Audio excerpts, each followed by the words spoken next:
Hello friends, आज मैं आपको जो कहानी सुनाने जा रहा हूँ वो कहानी बड़ी ही शिक्षाप्रद है। बड़ों की आज्ञा पालन में छिपे हैं प्रगति के बीज शीर्षक है कहानी का। इससे ये सीख मिलती है कि हम बड़ों का आदर करें। शुरू करते हैं कहानी। राजा दिलीप की कोई संतान नहीं थी। वे और उनकी रानी अत्यंत दुखी रहा करते थे। एक दिन राजा ने विचार किया कि इस विषय में कुलगुरु विशिष्ट से विचार विमर्श किया जाए। वे उनके आश्रम पहुंचे। विशिष्ट ने उनकी समस्या सुनने के पश्चात उन्हें एक गाय दी और कहा, बछिया के साथ इसकी सेवा करने से तुम्हारी इच्छा पूर्ण हो जाएगी। दिलीप ने यही किया। वे सुबह से शाम तक गाय और बछिया की सेवा में लगे रहते। उन दोनों के पीछे वन में जाते, उन्हें कोमल घास खिलाते, उन्हें नहलाते और बीमार होने पर उनका उपचार करते। एक दिन जब वे दोनों को चराने हेतु वन में ले गए, एक सिंह यानी कि शेर से सामना हो गया। शेर ने मानवीय वाणी में कहा, जो जीव यहाँ आता है मैं उससे अपना पेट भरता हूँ। आज मैं इस गाय का भक्षण करूँगा, यानी कि मैं इस गाय को खाऊंगा। तब राजा दिलीप ने गाय के स्थान पर स्वयं को सिंह का आहार यानी कि खुद को शेर के आगे प्रस्तुत कर दिया।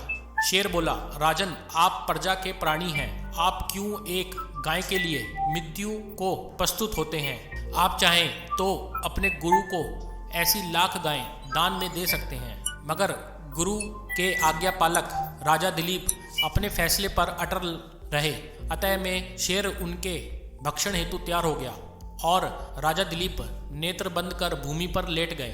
काफी देर हो गई मगर शेर की ओर से कोई प्रतिक्रिया नहीं आई।